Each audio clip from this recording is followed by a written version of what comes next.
بسم اللہ الرحمن الرحیم۔ السلام علیکم۔ پچھلے قسط کی ریلیز کے بعد آپ کا ریئیکشن دیکھ کر میں حیران رہ گیا۔ اپنی پوری زندگی میں آج تک یوٹیوب پر میں نے کبھی ایسا چینل نہیں دیکھا کہ جس کی آڈینس اس سے اس قدر محبت کرتی ہو، اور نہ ہی میں نے کبھی کسی چینل کو اپنی آڈینس کے ساتھ اس طرح جوابی محبت کرتے دیکھا ہے،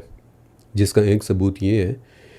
کہ میں آپ کے ایک ایک کمنٹ کو پڑھتا ہوں، انلیس کہ قسمت سے کوئی ایک آدھ کمنٹ مس ہو جائے۔ لیکن جہاں تک ممکن ہوتا ہے وہاں تک میں کمنٹس کا جواب بھی ضرور دیتا ہوں۔ آپ یقین کریں کہ میں 2005 سے انٹرنیٹ یوز کر رہا ہوں، لیکن آج تک کسی چینل، کسی پیج اور اس کے ویورز کے درمیان میں نے اس طرح کی باؤنڈنگ کبھی نہیں دیکھی، اور اسی وجہ سے میں آج کے دن ایک بہت ہی اسپیشل قسط ریلیز کرنا چاہتا ہوں۔ ویسے تو اس قسط کو لے کر کافی عرصے سے میرے دل میں ایک خواہش تھی،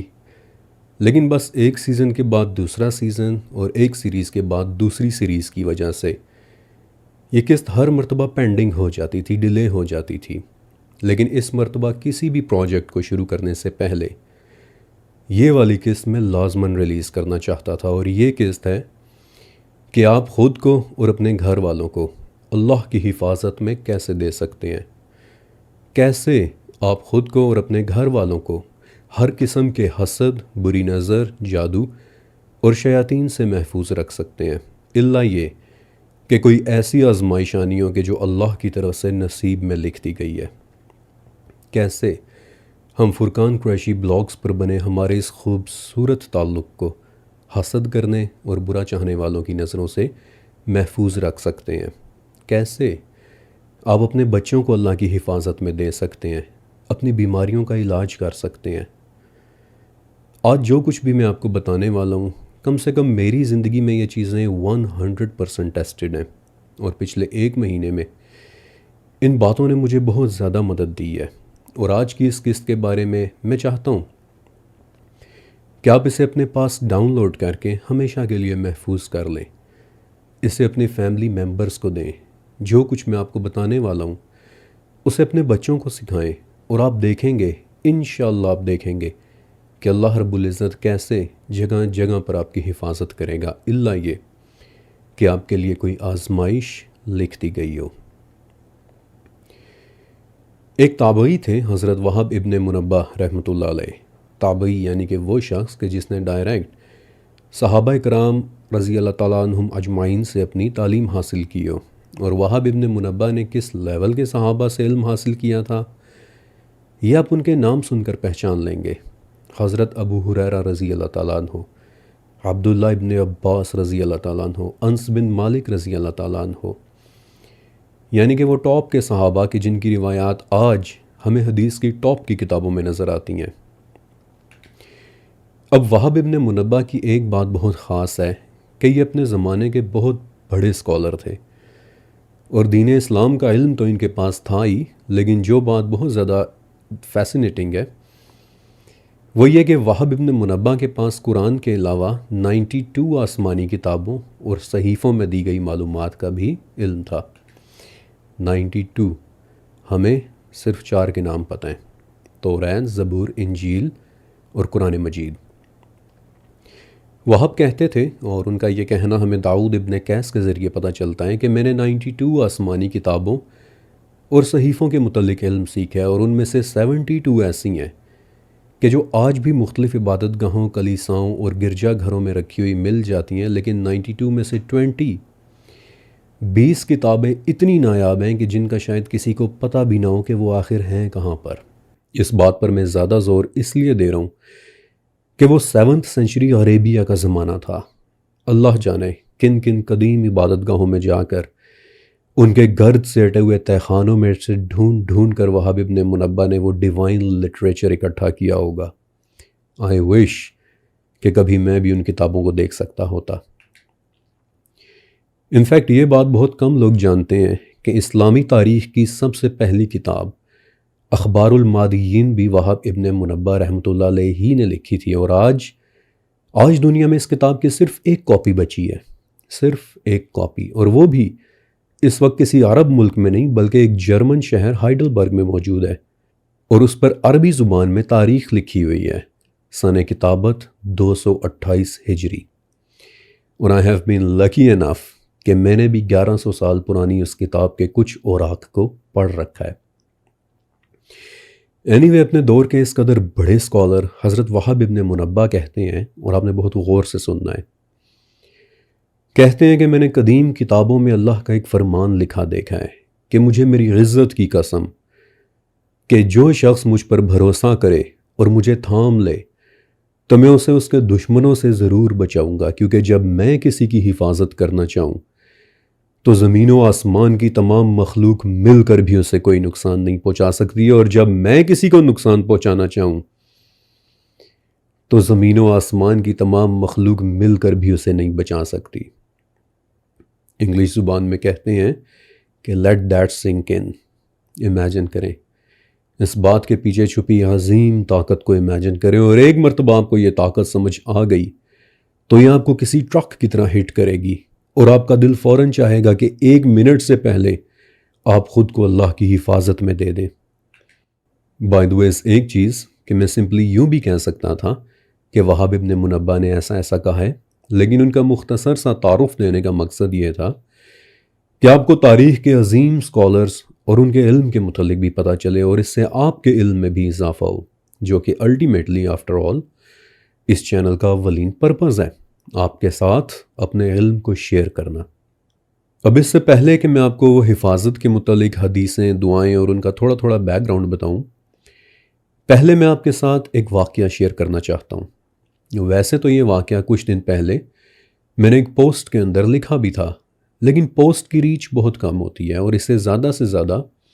2-4 ہزار لوگ ہی پڑھتے ہیں، اور ان 2-4 ہزار میں سے بھی کئی لوگ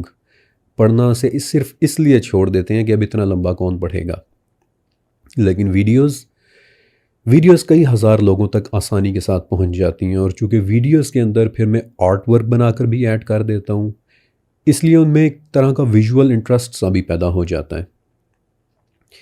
یہ واقعہ 12ویں صدی کے ایک بہت بڑی کتاب تاریخ دمشق میں لکھا ہوا ہے، اور تاریخ دمشق کا ذکر آپ اکثر میرے منہ سے سنتے رہتے ہوں گے، کیونکہ میری رائے کے مطابق تاریخ دمشق جیسی کتاب پچھلے 800 سال میں دوبارہ کسی نے نہیں لکھی۔ اس کتاب کی 80 جلدیں ہیں، 80 والیومز، اور یہ بات بذات خود ایک پہیلی ہے کہ حافظ ابن عساکر نے اتنی تھوڑی سی عمر میں تاریخ دمشق جیسی ایک کتاب کس طرح لکھ دی۔ میرے خیال سے یہ کتاب پاکستان میں بھی اویلیبل ہے، اور اس کی قیمت شاید 1 لاکھ روپے کا پورا سیٹ ہے۔ بہرحال تاریخ دمشق میں ابن عساکر نے دمشق اور اس کے آس پاس پیش آنے والے بڑے عظیم واقعات کے متعلق لکھا ہے، اور آئی ڈیئرلی وش کہ ہمارے اسکالرز اس کتاب کو اردو ترجمہ کر کے بھی پبلش کریں، کیونکہ اس وقت یہ کتاب صرف عربی زبان میں ہے، اور فارسی زبان کا وہ محاورہ ہے نا کہ زبان یار من ترکی و من ترکی نمی دانم، کہ میرے محبوب کی زبان ترکی ہے اور ترکی زبان مجھے آتی نہیں۔ اب ظاہر ہے کہ میجورٹی انڈین اور پاکستانی ویورز کو عربی زبان تو نہیں آتی، اس لیے میں ریکویسٹ کرتا ہوں کہ اگر کوئی پبلشر میری یہ ویڈیو دیکھ رہا ہے تو کائنڈلی کسی اچھے اور بڑے اسکالر کے ذریعے تاریخ دمشق کا ترجمہ کروا دیں۔ میں خود تاریخ دمشق کا ترجمہ کر دیتا، لیکن نہ تو میں بڑا ہوں، نہ ہی میں اسکالر ہوں، اور نہ ہی میں اچھا ہوں۔ بہرحال جہاں تک مجھ سے ہو پاتا ہے تاریخ دمشق کے اکثر واقعات میں گاہے بگاہے آپ کو سناتا رہتا ہوں، اور یہ واقعہ بھی انہی واقعات میں سے ایک ہے۔ ابن عساکر رحمۃ اللہ علیہ ایک شخص کے متعلق لکھتے ہیں کہ جو ان کے زمانے کے دمشق میں رہا کرتا تھا، اور اس کا کاروبار، اس کا پروفیشن اپنے گدھے پر لوگوں کو بٹھا کر دمشق سے زیدانی تک لے کر جانا ہوتا تھا، اور اس سفر سے جو کرایہ ملتا پھر اسی کرائے کے ساتھ اس کی گزر بسر ہوا کرتی تھی، اور یہ واقعہ بیسیکلی اسی شخص کے ساتھ پیش آیا تھا۔ کہتا ہے کہ ایک دن حسب معمول روزمرہ کی سواریوں کی طرح میں نے ایک آدمی کو اپنے گدھے پر بٹھایا، اور ہم لوگ اپنی منزل کی طرف نکل پڑے، یہاں تک کہ چلتے چلتے راستے میں ہم ایک ایسی جگہ پہنچے کہ وہاں سے راستہ 2 حصوں میں تقسیم ہو رہا تھا، یعنی کہ آج کی زبان میں جسے ہم روڈ فورک کہتے ہیں، یعنی کہ ایک راستہ اس طرف اور دوسرا راستہ اس طرف جا رہا تھا۔ میں اپنا گدھا لے کر اس راستے پر ہونے لگا کہ جس کے متعلق مجھے علم تھا کہ وہ کیسا ہے، لیکن اچانک گدھے پر سوار وہ شخص بولا کہ نہیں، اس دوسرے راستے سے چلو۔ میں نے اسے بتایا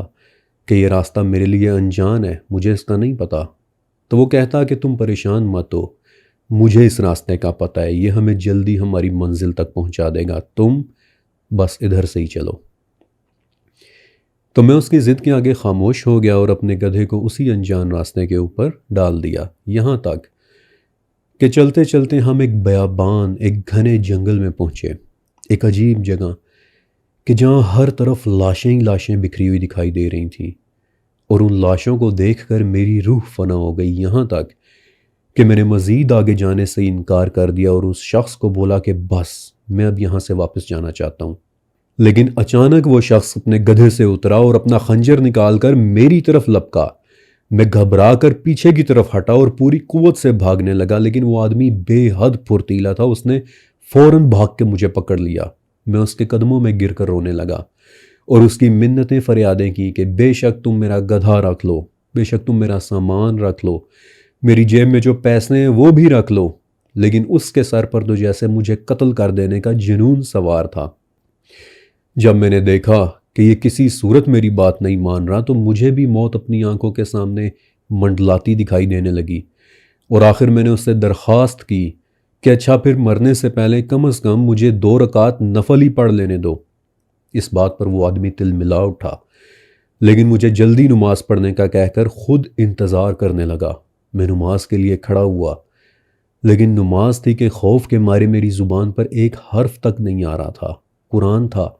کہ اس کی تلاوت شروع بھی نہیں ہو پا رہی تھی، لیکن نہ جانے کیسے میری زبان پر النمل کی آیات تلاوت ہونا شروع ہو گئیں۔ اب بیسکلی یہ شخص النمل کی 62 نمبر آیت کا بتا رہا ہے، اور میں آپ کے سامنے اس کا ترجمہ اور مفہوم پڑھ دیتا ہوں کہ کون ہے کہ جو مجبور کی دعا سنتا ہے، کون ہے کہ جو اس کی سختی کو دور کرتا ہے۔ اور یہ شخص کہتا ہے کہ اچانک سے میری آنکھوں کے سامنے جنگل سے بڑے سے سفید گھوڑے پر بیٹھا ایک گھڑ سوار بجلی کی سی تیزی سے بھاگتا ہوا آیا اور اس آدمی کے کلیجے میں اپنا نیزہ گاڑ دیا اس قدر شدت کے ساتھ کہ اسے دوبارہ سانس لینا تک نصیب نہ ہوا۔ میں گم سم بیٹھا، تیزی کے ساتھ اٹھا اور اپنا گدھا پکڑ کر سر پٹ واپسی کی طرف بھاگا، حتیٰ کہ پھر واپس دمشق پہنچ کر ہی دم لیا۔ وہ شخص کون تھا جو اس بیچارے گدھے والے کی جان لینا چاہتا تھا؟ I don't know.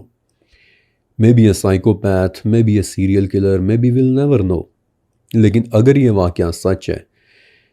تو سفید رنگ کا وہ بڑا سا گھڑ سوار یقیناً اللہ کا بھیجا ہوا کوئی فرشتہ تھا کہ جو اللہ کے کلام کے برکت سے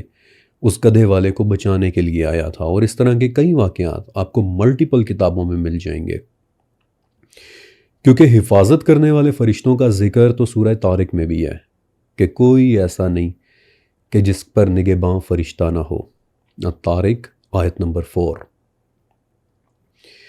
بلکہ ایک مرتبہ تو حضرت سعد بن وقاص رضی اللہ تعالیٰ عنہ نے غزوہ احد کے موقع پر دیکھا کہ 2 لوگ سفید کپڑوں میں لپٹے ہوئے، انہوں نے نبی کریم صلی اللہ علیہ وآلہ وسلم کو دونوں طرف سے اپنی پروٹیکشن میں لیا ہوا ہے، اور وہ بڑی ہی سختی کے ساتھ کافروں کے ساتھ لڑائی کر رہے ہیں۔ سعد کہتے ہیں کہ ان دونوں لوگوں کو نہ تو میں نے اس سے پہلے کبھی دیکھا تھا اور نہ ہی کبھی دوبارہ اس کے بعد دیکھا۔ اوکے، اب وقت آ گیا ہے کہ میں آپ کو وہ احادیث سناؤں کہ جن کے ذریعے آپ خود کو اللہ کی سب سے طاقتور حفاظت میں دے سکتے ہیں انشاءاللہ۔ ان دعاؤں کا اوریجنل عربک متن تو میں نیچے پنڈ کمنٹ میں لکھ دوں گا، یعنی کہ ان دعاؤں کا اوریجنل عربی ٹیکسٹ آپ نیچے لکھیں، میرے کمنٹس میں سے پڑھ کر یاد کر سکتے ہیں۔ ہاں البتہ ویڈیو میں آپ کو ان احادیث کا تھوڑا سا بیک گراؤنڈ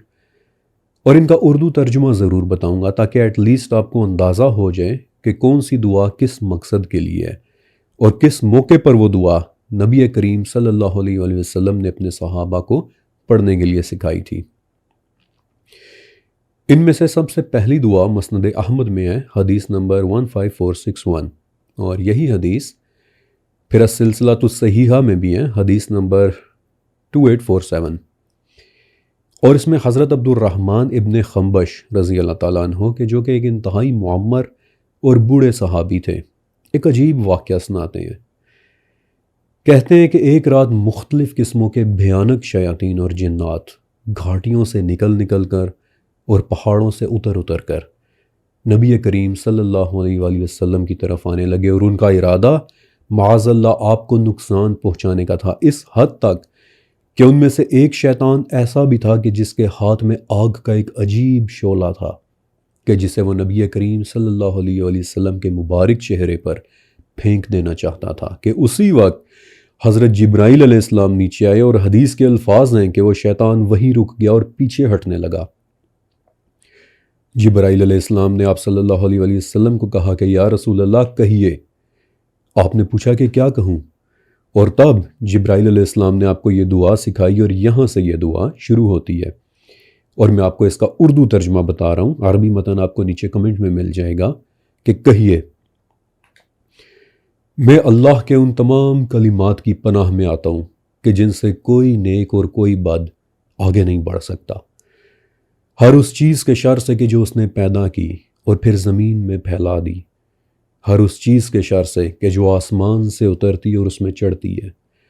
ہر اس برائی کے شر سے کہ جو زمین میں پیدا ہوتی اور اس سے نکلتی ہے۔ میں پناہ مانگتا ہوں رات اور دن کے فتنوں سے اور ہر رات کو آنے والے سے، اللہ یہ کہ وہ خیر لے کر آئے یا رحمان۔ اور اسی وقت حدیث میں آتا ہے کہ اس شیطان کے ہاتھ میں موجود وہ آگ فوراً ٹھنڈی پڑ گئی۔ اللہ اکبر۔ یہ دعا آپ نے ضروری یاد کرنی ہے، یہ بہت جامع دعا ہے، اور میرا نہیں خیال کہ زمین و آسمان میں کوئی چیز ایسی بچتی ہے کہ جس سے اس دعا میں اللہ کی حفاظت نہ مانگی گئی ہو۔ نیچے کمنٹ میں جا کر اس دعا کا عربی متن میں پہلی دعا کے نام سے لکھ دوں گا انشاءاللہ۔ دوسری دعا حضرت ابو سلمہ رضی اللہ تعالیٰ عنہ صحابی رسول تھے، اور انہیں بہت زیادہ ڈراؤنے خواب آیا کرتے تھے، وہ خواب میں ڈر جایا کرتے تھے، اور تب نبی کریم علیہ السلام نے اپنے صحابہ کو یہ دعا سکھائی، اور یہ دعا جامع ترمذی کی حدیث نمبر 3528 میں ہے کہ جب تم میں سے نیند میں کوئی ڈر جائے تو وہ یہ دعا پڑھے، اور میں آپ کو اس دعا کا اردو ترجمہ بتا رہا ہوں کہ میں پناہ مانگتا ہوں اللہ کے تمام کلمات کے ذریعے اللہ کے غضب سے، اس کے عذاب سے، اس کے بندوں کے شر سے، شیاطین کے وسوسوں سے، اور اس بات سے بھی کہ وہ میرے پاس آئیں۔ آپ کو یاد ہوگا کہ 40,000 سالوں کے علم سیریز کے اندر جب میں نے 12واں چیپٹر کیا تھا، یعنی کہ وہ چیپٹر کہ جو نائٹ میئرز یعنی کہ ڈراؤنے خوابوں کے متعلق تھا، تو اس میں نے آپ کو ایک بہت ہی خاص شیطان کے متعلق بتایا تھا۔ اب حدیثوں کے ذریعے ہمیں یہ تو پتہ چل جاتا ہے کہ رات کے وقت نیند کے دوران شیطان انسان سے چھیڑ چھاڑ ضرور کرتا ہے، کبھی اس کی گردن پر اپنا ہاتھ رکھتا ہے، کبھی اس کی ناک کے ذریعے اندر گھسنے کی کوشش کرتا ہے۔ ایک حدیث سے ہمیں یہ بھی پتہ چل جاتا ہے کہ بعض اوقات شیطان کسی انسان کی طرف متوجہ ہو کر اسے نیند میں خوف زدہ کرتا ہے۔ Of course it's not ابلیس، لیکن ابلیس کے علاوہ بھی شیاطین جنات کی کئی اقسام ہیں، لیکن ایگزیکٹلی یہ کون سی قسم ہے یہ ہمیں ڈائریکٹلی حدیث سے نہیں پتہ چلتا، لیکن اس چیپٹر میں نے بتایا تھا، اور اگر ہو سکے تو ایک مرتبہ آپ اس چیپٹر کو ضرور دیکھیے گا، 40,000 سالوں کے علم سیریز کا 12واں چیپٹر، کیونکہ اس چیپٹر میں نے یہ سب ایکسپلین کیا ہے کہ آخر شیطان نیند ہی میں کیوں انسان کی طرف زیادہ متوجہ ہوتا ہے، اور اس چیپٹر کا ایک چھوٹا سا حصہ میں آپ کو ضرور سنانا چاہتا ہوں۔ 15 سینچری جرمنی میں ایک شخص رہا کرتا تھا، ہائنریخ کریمر۔ ہائنریخ نے پورے یورپ کا سفر کیا صرف اس لیے تاکہ وہ ہر ملک سے جادوگری اور شیطانیات یعنی کہ وچ کرافٹ اور ڈیمونالوجی کے اوپر انفارمیشن اکٹھی کر کے ایک کتاب لکھ سکے، اور یوں 1487 میں ہائنریخ نے اپنی بدنام زمانہ کتاب لکھی، میلیس میلیفیکارم، یعنی کہ دا وچز ہیمر، جادوگرنیوں کا ہتھوڑا۔ اور پچھلے 1000 سال میں جادوگروں اور شیطانیات کے اوپر اس سے زیادہ ڈیٹیلڈ کتاب ابھی تک میری نظر سے نہیں گزری۔ میرے پاس اس کتاب کا اوریجنل جرمن ورژن ہے، اور اس میں ہائنریخ ایک خاص شیطان کا ذکر کرتا ہے جس کے متعلق یورپ کے کئی لوگوں نے رپورٹ کیا ہے، اور مزے کی بات دیکھیں کہ اس شیطان کا ذکر نام کے ساتھ 4,500 سال پرانی سومیرین ٹیبلٹس میں بھی ہے۔ سومیرینز نے بھی اس کا نام لے کر ذکر کیا تھا، کہ یہ شیطان سوئی ہوئی عورتوں کو پریشان کرتا ہے، اور اس کا نام 5ویں صدی کی ایک اور کتاب دی سیویٹاٹے دے یعنی کہ خدا کا شہر میں بھی ہے۔ اور آف کورس میں آپ کو اس کا نام نہیں بتا رہا،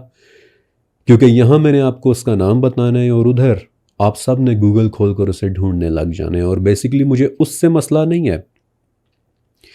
لیکن مسئلہ یہ ہے کہ گوگل پر آپ کو اس کے متعلق جو انفارمیشن ملے گی وہ بڑی ڈسٹربنگ قسم کی ہے، وہ کوئی اتنی اچھی انفارمیشن نہیں ہے، اسے پڑھ کر آپ پریشان ہو جائیں گے۔ اینی ہاؤ جن لوگوں نے اس شیطان کو دیکھنا رپورٹ کیا ہے وہ اس کی 2 شکلیں بتاتے ہیں، یعنی کہ اسے 2 صورتوں میں دیکھا جاتا ہے۔ مردوں کو یہ کسی فیمیل کی شکل میں نظر آتا ہے، اور عورتوں کو یہ شیطان مردوں کسی شکل میں بیٹھا دکھائی دیتا ہے، جس سے میں ذاتی طور پر یہ کنکلوڈ کرتا ہوں کہ یہ شاید جنات کی اس قسم میں سے ہے کہ جو اپنی شکل تبدیل کر سکتے ہیں۔ پہلی نظر میں دیکھنے پر آپ کو یہ خوبصورت لگ سکتا ہے، لیکن قریب سے دیکھنے پر آپ کو اس کا چہرہ بگڑا ہوا نظر آئے گا، ڈسٹورٹ ہوا ڈیفارم ہوا، اور اپنی ڈیفارم ہوئی شکل کے ساتھ یہ سوتے ہوئے آپ کے پاس آنے کی کوشش کرتا ہے۔ اللہ مستعان۔ اور اس جیسی تمام چیزوں سے حفاظت کے لیے ہمارے نبی نے ہمیں وہ دعا سکھائی ہے کہ جو نیچے میرے کمنٹ میں دوسری دعا کے نام سے لکھی ہوئی ہے۔ اچھا، اب ایک چیز اور کہ مجھے پتہ ہے کہ آپ میرے بتائے ہوئے ریفرنسز کاؤنٹر چیک کرتے ہیں، اس لیے میں آپ کو پہلے ہی بتا دیتا ہوں کہ اس حدیث کا جو ورژن جامع ترمذی میں لکھا ہوا ہے اس میں آگے ایک بات اور بھی لکھی ہوئی ہے کہ جو حضرت عبداللہ ابن عمر رضی اللہ تعالیٰ عنہ نے بتائی تھی کہ ہم اپنے بڑے بچوں کو تو یہ دعا یاد کرا دیا کرتے تھے، لیکن جو بچے چھوٹے ہوتے تھے تو یہ دعا کاغذ کے اوپر لکھ کر ہم ان کے گلے میں لٹکا دیا کرتے تھے۔ اب یہ تھوڑا سا ٹیکنیکل معاملہ ہے، کیونکہ یہاں سے ایک بالکل نئی بحث کا آغاز ہو سکتا ہے، یعنی کیا دعا کو تعویذ کی صورت میں لکھ کر گلے میں لٹکایا جا سکتا ہے؟ اب امام ترمذی نے اس حدیث کو حسن غریب کی کیٹیگری میں رکھا ہے۔ حسن غریب کا مطلب ہوتا ہے ایک ایسی حدیث کے جو اپنے ٹاپک کے اعتبار سے تو بالکل ٹھیک ہو، یعنی کہ اس کا ٹاپک دوسری حدیثوں سے بھی ثابت ہو کہ وہ صحیح اور سچا ہے، لیکن میری کتاب میں جو سند موجود ہے وہ مجھ تک صرف ایک ہی شخص کے ذریعے پہنچی ہے۔ یعنی سادہ الفاظ میں کہوں تو امام ترمذی یہ کہہ رہے ہیں کہ یہ دعا تو بالکل ٹھیک اور سچی ہے، لیکن یہ کاغذ پر لکھ کر گلے میں لٹکا دینے والی بات کے متعلق اللہ بہتر جانتا ہے۔ یہ مجھے صرف ایک بندے نے بتائی ہے، اور میں یعنی کہ فرقان قریشی، میں چونکہ مفتی تو ہوں نہیں، اس لیے اس بارے میں اپنی طرف سے کچھ بھی نہیں کہہ رہا، میں صرف ایک سٹوڈنٹ ہوں۔ آپ کو یہ سب صرف اس لیے بتا رہا ہوں کہ کہیں آپ حدیث ویریفائی کرنے کے لیے جائیں تو آگے حسن غریب لکھا دیکھ کر کنفیوزڈ نہ ہو جائیں۔ میں صرف ایک سٹوڈنٹ ہوں کہ جو آپ کے ساتھ اپنی معلومات شیئر کرتا ہے، جبکہ سچا، اصل اور حقیقی علم صرف میرے رب کے پاس ہے۔ تیسری دعا، یہ انشاءاللہ آپ کو بخار اور مختلف بیماریوں سے محفوظ رکھے گی، کیونکہ یہ دعا شفا کی دعا ہے، اور یہ دعا نبی علیہ السلام کو حضرت جبرائیل نے سکھائی تھی۔ صحیح مسلم اور جامع ترمذی دونوں میں ہے کہ جبرائیل علیہ السلام رسول اللہ صلی اللہ علیہ وآلہ وسلم کی خدمت میں آئے اور پوچھا کہ یا رسول اللہ کیا آپ بیمار ہیں؟ آپ نے فرمایا کہ ہاں۔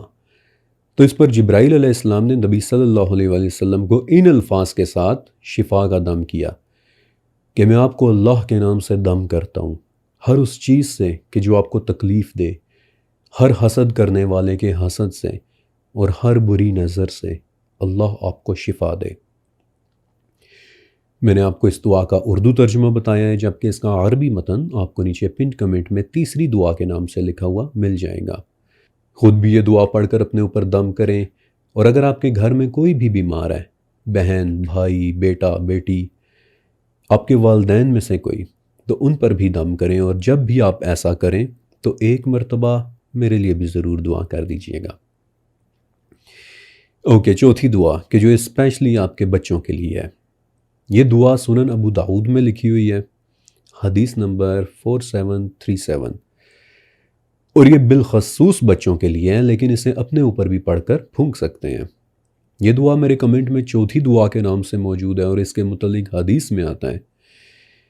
کہ حضرت ابراہیم علیہ السلام اپنے دونوں بچوں یعنی حضرت اسماعیل علیہ السلام اور حضرت اسحاق علیہ السلام کو اسی دعا کے ذریعے اللہ کی پناہ میں دیا کرتے تھے، اور نبی علیہ السلام خود بھی اپنے دونوں نواسوں یعنی کہ حضرت حسن رضی اللہ تعالیٰ عنہ اور حضرت حسین رضی اللہ تعالیٰ عنہ کو بھی اسی دعا کے ساتھ دم کیا کرتے تھے، اور اس کا ترجمہ ہے کہ میں تمہیں اللہ کے تمام کلمات سے اس کی پناہ میں دیتا ہوں، ہر شیطان اور موذی جانور سے اور ہر بری نظر رکھنے والے کی بری نظر سے، آمین۔ بائی دا ویز حسن اور حسین رضی اللہ تعالیٰ عنہم کا ذکر ہوا ہے تو مجھے اجازت دیں کہ میں آپ کو ایک چھوٹا سا لیکن ایک بہت ہی خوبصورت واقعہ سنا دوں، اور ٹرسٹ می کہ یہ واقعہ سن کر آپ کا دل خوش ہو جائے گا۔ حضرت ابو ہریرہ رضی اللہ تعالیٰ عنہ کہتے ہیں کہ ایک مرتبہ میں نبی کریم صلی اللہ علیہ وآلہ وسلم کے ساتھ باہر کی طرف گیا، لیکن اس دن آپ کچھ خاموش سے تھے، نہ آپ کچھ فرما رہے تھے اور نہ میں زیادہ بول رہا تھا، حتیٰ کہ چلتے چلتے ہم لوگ مدینہ کے بازار تک پہنچ گئے، لیکن وہیں سے آپ علیہ السلام اچانک واپس مڑے اور حضرت فاطمہ رضی اللہ تعالیٰ عنہ کے گھر کی طرف چل دی، اور گھر میں داخل ہو کر اونچی آواز میں بولا، اسم لکاؤ، اسم لکاؤ۔ اب ان دو الفاظ کا اردو میں ایگزیکٹ ترجمہ ناممکن ہے، ان میں موجود محبت کو صرف پرانی عربی بولنے والا ایک شخص ہی محسوس کر سکتا ہے، لیکن اردو میں ان الفاظ کا قریب ترین ترجمہ ہوگا، کہاں ہے وہ چھوٹو، کہاں ہے وہ چھوٹو۔ اور ابو ہریرہ کہتے ہیں کہ تھوڑی دیر گزری تھی کہ فاطمہ رضی اللہ تعالیٰ عنہ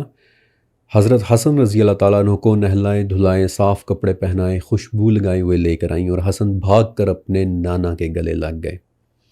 اور تب آپ علیہ السلام نے فرمایا کہ اے اللہ، میں اس سے بہت محبت کرتا ہوں، تو بھی اس سے محبت فرما، اور جو اس سے محبت کرے تو اس سے بھی محبت فرمانا۔ Imagine that.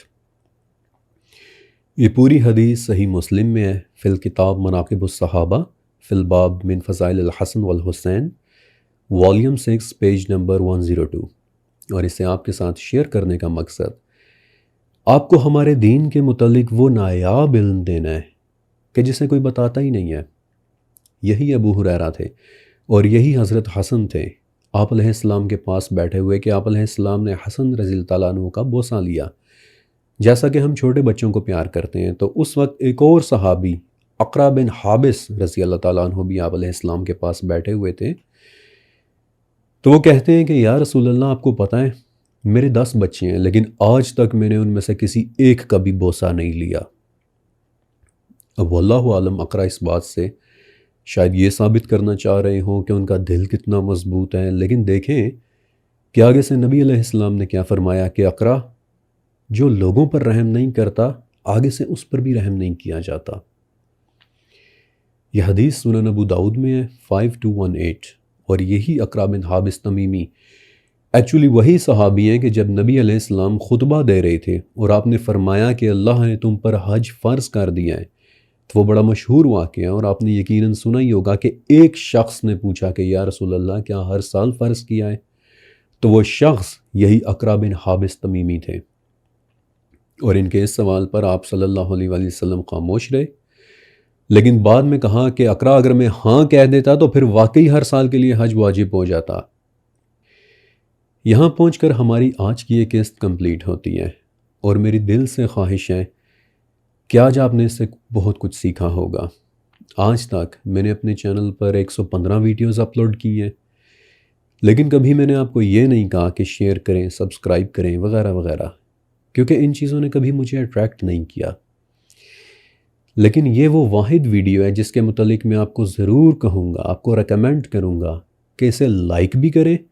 اور اسے اپنے بہن بھائیوں اور اپنے فیملی ممبرز کے ساتھ شیئر بھی کریں، تاکہ یہ دعائیں اور یہ امیزنگ واقعات زیادہ سے زیادہ لوگوں تک پہنچ سکیں۔ اور انشاءاللہ اب آپ نیچے پنڈ کمنٹ میں جا کر وہ دعائیں پڑھیں، خود پر دم کریں، میرے لیے دعا کریں، ہمارے اس چینل اور ہمارے درمیان موجود محبت کی حفاظت کی دعائیں کریں، اور باقی سب کے ساتھ ضرور شیئر کریں۔ اللہ حافظ۔